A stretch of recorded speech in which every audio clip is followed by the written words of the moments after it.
changing dynamics, China, India come together as Trump's trade war threatens Asia. Aware of the fact that it needs to concentrate its attention and energy to battle Donald Trump's tariff onslaught, China has reached out to India. New Delhi. As China braces for an all-out trade war with the United States, it has been making a conscious effort to close other fronts, especially in the neighborhood.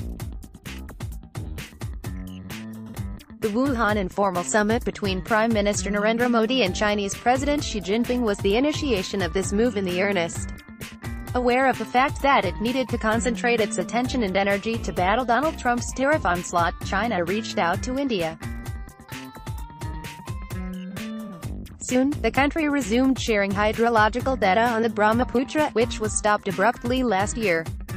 On the sidelines of the Shanghai Cooperation Organization (SCO) summit in Qingdao in June, China renewed its agreement with India.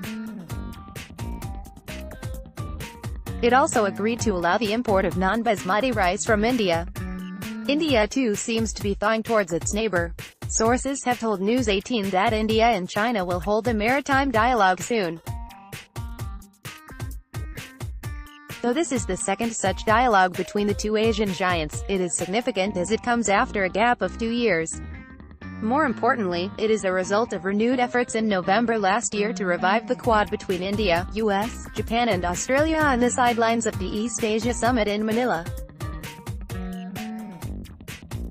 The significance of the Quad, as a possible attempt to counter China, was not lost on Beijing. Chinese Foreign Ministry spokesperson Zhang Shuang had said, "We welcome the development of friendly cooperation between relevant countries, but we hope this will not be directed at any third party." It wasn't until June this year, after the Wuhan summit, that India clearly addressed China's concerns.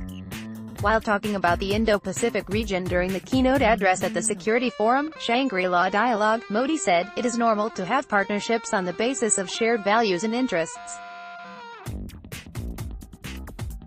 India, too, has many in the region and beyond. We will work with them, individually or in formats of 3 or more, for a stable and peaceful region. But our friendships are not alliances of containment." Sources revealed to News 18 that presumably, the PM's statement at Shangri-La would form an important basis of the bilateral maritime dialogue with China. They added, "Doubters need to be explained and not just the obvious ones." This alluded to questions being raised by some East African countries and ASEAN itself. India is also working on holding a bilateral maritime dialogue with Russia. Meanwhile, Chinese Defense Minister Wei Feng will visit India soon, sources said. On the economic front, the Reserve Bank of India has granted license to the Bank of China to operate in India. This was a commitment made by Modi to the Chinese president, according to sources.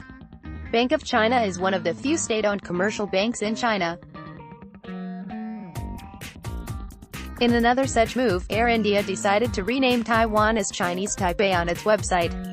Defending the move, the Ministry of External Affairs said the airline's decision is entirely consistent with international norms and our own position on Taiwan since 1949. However, there has been a sharp response from Taiwan. The Taipei Economic and Culture Center (TECC) in India said, it was deeply disappointed with Air India changing Taiwan to Chinese Taipei on its website and regrets that this move taken by Air India, a state-owned airline, can be seen as a gesture of succumbing to the unreasonable and absurd pressure from China. The two Asian giants had decided in Wuhan to make an effort to shed the bitterness over the Doklam standoff and look at areas of convergence, especially on the economic front. But the timing of the move is being viewed in context of America's ongoing trade war that has impacted Asia.